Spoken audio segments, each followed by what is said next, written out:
What's up, guys? What up, what up, what up? Welcome back to another video. You tuned in with Jay-V TV, and today me and Trey are getting ready to watch the 2026 NBA draft. So we figured what we would do is make a video about the draft and giving our mock drafts of who do you think will go first pick all the way down to 10. Do you want to start with 10 or do you want to start with 1? Let's start with 10. Okay, so we're going to work our way backwards. Mm-hmm. All right, so we're going to work our way backwards from 10 all the way to 1. And I haven't seen his list. He hasn't seen my list. So we're going to go over this, and then we're going to watch the draft afterwards, and we're going to see how spot on we are. So we'll see. This is Jay-V TV. This is not a Break That Box episode, but we are talking sports, and we're going to talk about these draft picks and give our predictions. So who has pick 10? Pick 10 is the Bucks. The Milwaukee Bucks. Who you want to go first, me or you? You go first. Okay. So the Milwaukee Bucks, just if you guys seen Trey's video yesterday, the Milwaukee Bucks. Go check out the short. Yeah, go check out the short. Trey did a short on the channel about the Bucks blockbuster trade. They traded the one and only Giannis Antetokounmpo. Did I pronounce that right? Antetokounmpo. To the Miami Heat, and the Heat traded a bunch of players. They traded like 4 or 5 players plus like Drop 6 picks. They traded Tyler Hero. They traded a bunch of guys the Heat did to get however you pronounce it. So that being said, I changed my opinion initially because now the Bucks have a big role to fill at the power forward position. And Tyler Hero is not a power forward. He's more of a stretch, small forward. So at pick 10, I'm going to go with the Tennessee Volunteers. He's a big forward, 6'10", stretch forward. He will fill the role of Giannis, I think. His name is Nate Ament from Tennessee. He's a long forward. He's a safe player from the research. And, he can score. He can play defense. So I'm going to go ahead and put my pick at Nate Ament, forward for the Tennessee Volunteers. All right, my 10th pick, he's also forward because he's got someone to fill Giannis. Jaden Quantens. What school does he go to? He's 6'10". He played at Arizona State. Okay, I don't know much about him. Hey guys, Quantens. We're not claiming that we know everything about college basketball. We did our research for this video. I know some of the main players in college basketball. I'm sure Trey does as well. So I don't want you to think we're basketball experts with these picks. We're just like y'all. We watch when we can, but we wanted to do something fun for the video. So we'll give you as much information as we have, but a lot of this we researched. So I don't know who that player is, but you're going, what's his name again? Jaden Quantens. Okay. He's an elite shot blocker, really good defensive instinct, strong rebounder, and one of the young top prospects in the draft. That's why he's in my top 10. All right, so we'll see about pick 10 to the Bucks. Now we go to pick 9. I believe it's the Dallas Mavericks. Yeah. So you go first on this one. All right. For my number 9 to the Mavericks, I selected Braden Burries. He's a guard. He went to the Arizona Wildcats. He's 6'4". And yeah, that's my pick. He averaged around 16 points, 40% from the 3. That was my pick. So Braden Burries.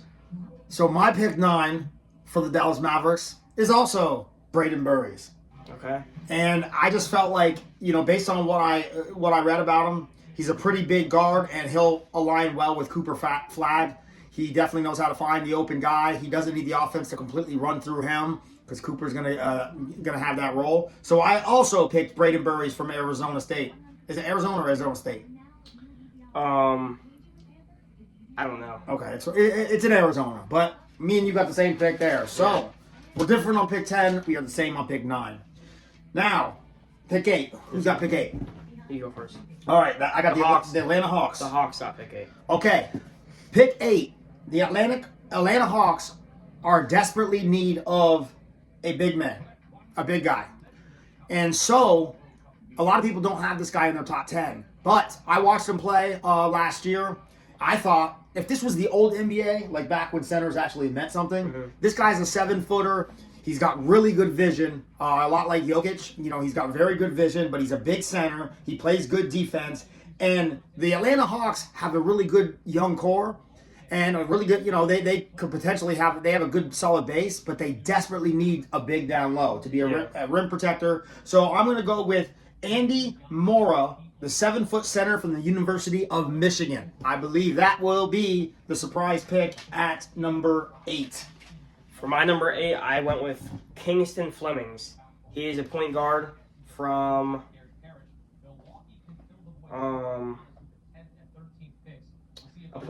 Houston.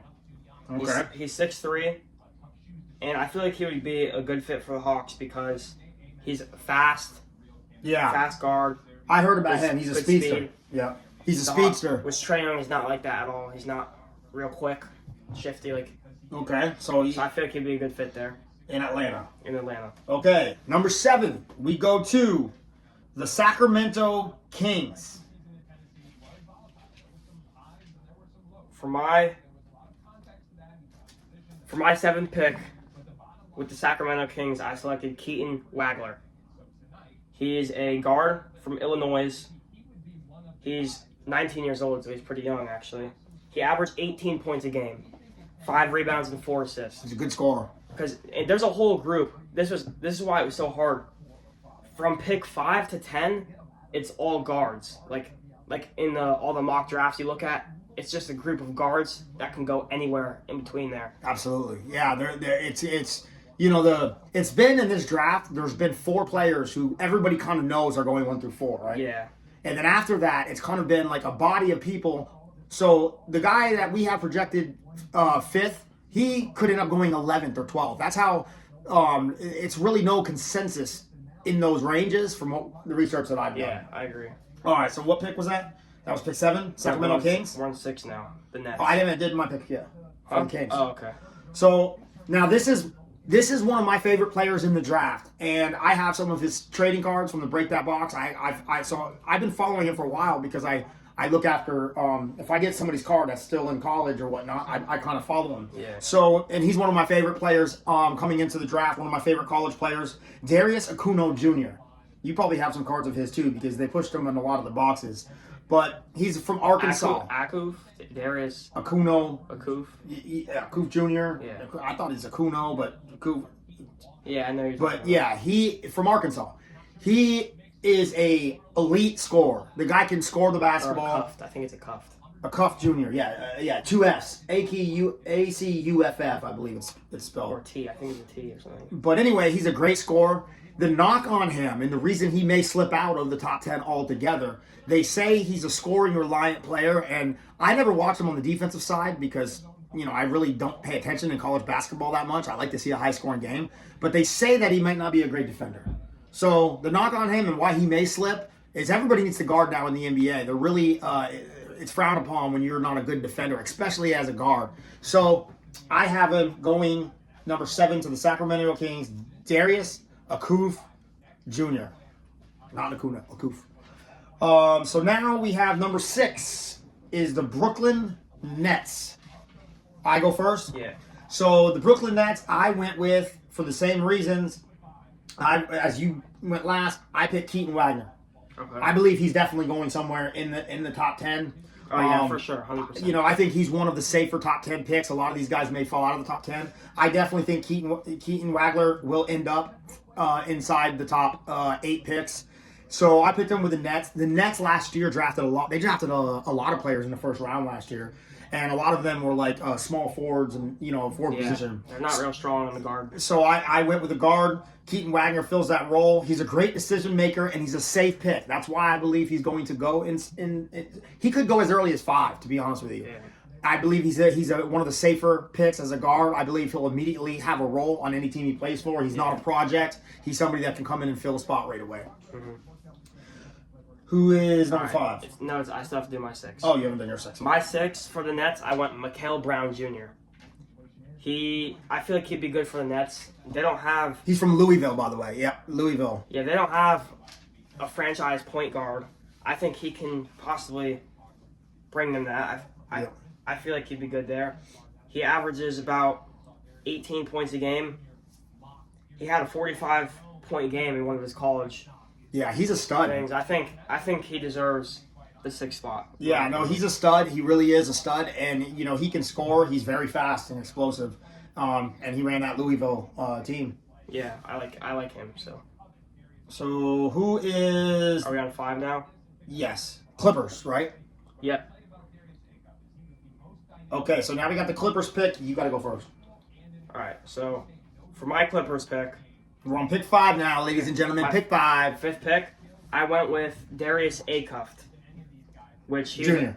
He was already telling you about him earlier. He's from Arkansas, guard obviously. He averaged 23 plus points a game. He's a scoring machine. That's very impressive in college. Yeah, I think he'll be a good fit. He's going to come in and score for somebody, and the Clippers could need to score. He very well could go there. I have him at 7, but he definitely. It's really hard to tell between these 5 through 10, honestly. He's definitely going to be a guy that gets immediate playing time. Yeah. So my pick 5 is Mikael Brown Jr. I think you had him at 6. Mikael Brown Jr. Going to the Clippers, right? Yep. I have him going there. He is the best pure point guard in this draft. And the Clippers need somebody to run that show. He's got an explosive first step, and he finds the open guy. So he's a good passer, but he has that explosive first step speed to get by his first guy and then find the open shooter somewhere on the floor. So he's a good passer, and he definitely is able to get by the first defender and find an open shooter. Clippers need a point guard. Clippers need somebody that can basically run that offense with the talent that they have on that team, the young talent. So I got him going at pick number 5. All right. For the 4th pick, our team, Let's go! the Chicago Bulls. Chicago Bulls. We Yes, finally got Chicago. something to be excited about over what we're building in Chicago. Got the superhero Bulls hat, sick hat. I've been a diehard Chicago Bulls fan since I was about 8 years old. Michael Jordan. I've been a diehard Michael Jordan fan. If you see our memorabilia, Michael Jordan was my idol growing up. I am a diehard Bulls fan. I talked to him since he was old enough to listen, and told him and showed him videos of Michael Jordan, and he became a diehard. For my Bulls pick, my 4th pick, it's going to be Caleb Wilson. I don't see that going any other way in this draft. Let's go. I see the Bulls picking Caleb Wilson in any way this draft happens. I think the Bulls will get Caleb Wilson. Well, He's perfect fit for the Bulls. He's very athletic, and that's just what our team is looking for. and he went to the University of North Carolina, just like Michael I Jordan. mean, if you look back at many of the Bulls rookies, surprisingly are from North Carolina. The past couple of years, it's definitely. I'm so hype about this guy, I can't even tell you guys enough. I will be devastated, not just upset. I will be devastated if the Bulls don't get Caleb Wilson. And I agree.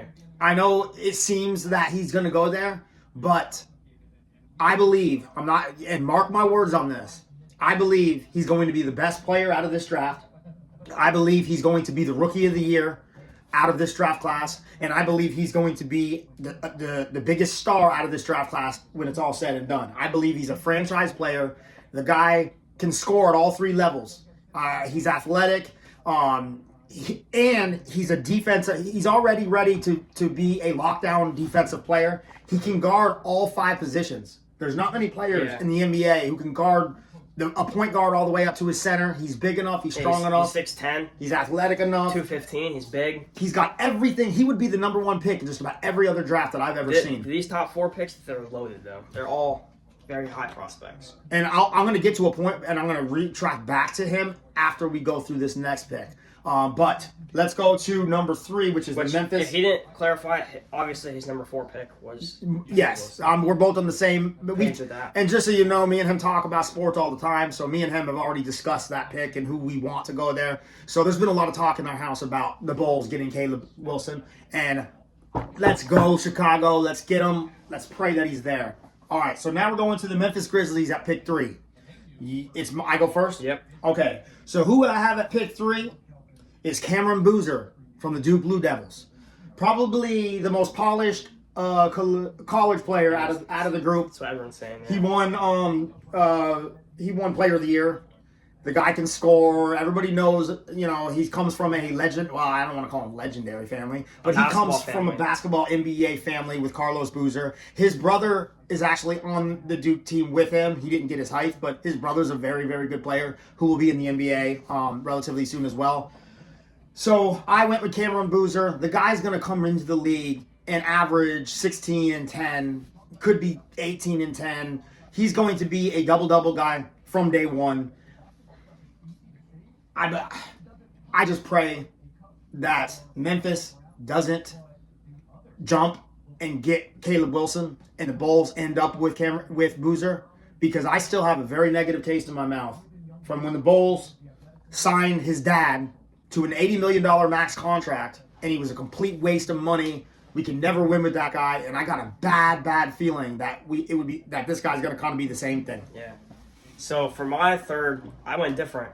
Oh. This is going to sound not what anyone's saying. I put Darryn Peterson on the Memphis Grizzlies. You went with the Kansas card. Because Darryn Peterson is 100% sure in his mind that he's going to go number 1 overall. But I don't think he will. He refused to go train with the Jazz because he thought he was going to go number 1 overall to the Wizards. So he may that's why I have him going to the Grizzlies, and he would be a good fit for the Grizzlies too. So you're saying you think the Jazz, based on the fact that he didn't go, they're going to pass on him. There's also injury concerns with him. Yeah. He spent a lot of time injured, so he has an injury history. Now, a few years back, he probably had the biggest name out of everybody in this draft this year. Yeah. He was looked at as the future number 1 pick. The guy's explosive. He is an explosive player. But there's some other what do they call it? There's some red flags with this guy. And injuries are one of them, among others. Yeah. I don't like guys when you're getting ready to get drafted in the NBA, when you start picking and choosing who you're going to go try out with, and like thinking you're bigger than the team. I don't believe that's the right way to set the tone. And also, if he does slip to the Grizzlies, that whole Jaw situation, if they get him, he's a perfect replacement for Jaw. Yeah, he's like another Jaw type player. There's been trade talk about Jaw too, which I think they should get rid of him. Yeah. All okay, right, so turn. Now we're going up to pick 2. Utah Jazz. My second pick, I put Cameron Boozer. Okay, so you had Boozer jumping. You had them flip-flop. Yeah, there's nowhere else. Everyone knows what's the favorite to go number 1, and it was between the number 2 and 3 for me where I wanted to put them. Yeah. And I think the Jazz will go Cameron Boozer. Now there still is a chance that the Wizards go with Peterson. That's a chance, but that's still in the range of possibilities. That's not like any of those top 3 guys have a chance to. There's been talk about AJ and Darryn mostly, but there's even talk about Boozer going number 1 too. Yeah, a little bit. He's more of a sure thing as far as what you're getting out of Boozer. Yeah, you're going to get. At least you're going to get a good role player. Yeah, well, yeah, a good. I think he's going to be like a number 2 score because he can shoot. I'm saying mid-range. at least. Yeah, he's not going to be a bust by any stretch. If you don't set your expectations too high, you're going to get a 15, 16, 10 guy, which is solid. If that's what a second, third pick is, you didn't do too bad. Because how many guys have we seen come into the NBA at a high pick and then terrible? Like you look at let's look at the 2025 draft. Yeah, and let's look at the 2025 draft. Just that whole draft was full of top picks being nobodies and not panning out their rookie year. There's been a lot of number 1 picks year. in the past 3-4 years. There's not a lot of Cooper Flags, Victor Wembanyama. It's just them. The past years, it's just been them two and a few decent players. So you went Utah Jazz. You went with Boozer. I went Darryn Peterson. Obviously, that's where I went. So me and him have them flip flopped. I don't really need to go into the specifics. I think we already talked about Peterson. Yep. He's an explosive player. Listen. His ceiling is through the roof. So I don't blame teams for wanting to draft him and him going high. But out of everyone, though, I think Caleb Wilson ceiling's the highest. He's much younger than them, and he's got all the tools. Yeah, he still hasn't got out of some of those freshman habits, and he's already this good. You look at him after he develops a little bit, 2-3 years, he's gonna be. I think he'll be a top. I agree. And not just that. he can be an elite defender right away. Elite defenders are going to give play. So the main thing with rookies that come into the league right away, they have to earn playing time. And where do they build their confidence, right, to be able to develop their offensive game? It's being on the floor. Yeah. In real NBA minutes. And when you can play defense and lock down the team's best player, you're going to get minutes regardless. So then you're going to get more chances to score the basketball and to develop your offensive game. So Caleb is going to come in and pair right away with Matas. And Matas is starting to build that confidence going into his third year. So he doesn't have to Caleb doesn't have to think he's coming into a team at pick 4 like you typically would and have to take on such huge scoring role and be the face of the team. You got Matas, who's already now starting to take on that leadership role. So he can fill right in, become a defensive stopper, and they're going to give them the ball on offense as well. Yeah. So it's a perfect fit. So I got Peterson going there. Now we're coming down to the number 1 pick. This is going to be pretty obvious for both of us because there's only one player that is left that could potentially be there. So you want to go with yours first? I'll just say AJ Dybantsa.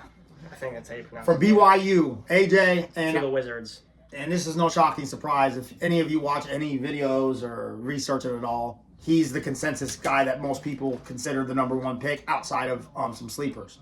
But before we jump off this video, I do want to say one thing. Something that could happen to alter this whole draft completely that nobody expects. I don't know there's a phrase for it.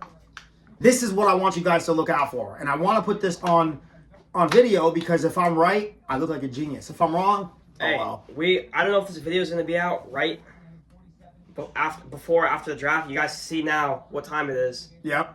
That way you can't say if I'm right on this what I'm about to say. The draft starts at 8. It's not. You can't say that I didn't say it and I did this after. And I didn't even talk to you about this. So my surprise at the draft, I believe the Rockets or the Spurs. Because the Spurs were that close, right, to getting the NBA championship. And they have the pieces. Yep. The Rockets are team ready, waiting for something to push them over the edge. Yeah, that's true. I believe, and I think it's more likely the Rockets than the Spurs. They trade into that number 1 pick with the Wizards. You think there's a chance of that happening? Possibly. Can you imagine? He would be a good fit on the Rockets, I think. Well, yeah, the Rockets fits right in. But somebody would say, why in the heck would the Washington Wizards trade that guy for, trade him away when they have a shot at him? And here's the reason why. The Wizards are completely full of a bunch of role players. They don't just need one player to be competitive. They need a whole team. Yeah. So I think if AJ did go there, I don't think that's a good fit for him. Who, in Washington? AJ. Yeah. It's the number 1, so it's obvious, but I don't think anyone's a good fit on Washington. Yeah, who's paying out in Washington? Nobody. That's where you go to become, okay, they're going to let you score. Yeah. But look at Bradley Beal. Name some other players that have gone there. There was Beal. There was the guy that Poole. Yeah, they just never. Look what happened to Poole. He was like the next Steph Curry when he was in the Wizards. He was on the Warriors. With the Warriors. He goes to Washington. He ends up shooting like 20% from 3. He thinks he's way better than he is. And then you got Bradley Beal. You got all these players. It's just a losing franchise. Yeah, that's true. And they need a whole team of players. So if you're not going to win right away, why waste this talent, this once-in-a-generation talent? Or, there's very few of these guys like AJ. Why don't you trade them and get a bunch of players from a team like the Rockets who have so many pieces and they got so many assets. Yeah. And then the Wizards could get like 3 or 4 core, really good up-and-coming players to fill all those roles. And they could get first-round picks for the next, for the next 5 years. Because I agree. They could get 2 or 3 first-rounders for them. So that is my surprise. So that being said, we're going to jump off here. I'm your host, Jay-V. This is my co-host, Trey V. This is Jay-V TV. Back at you with another one. Peace.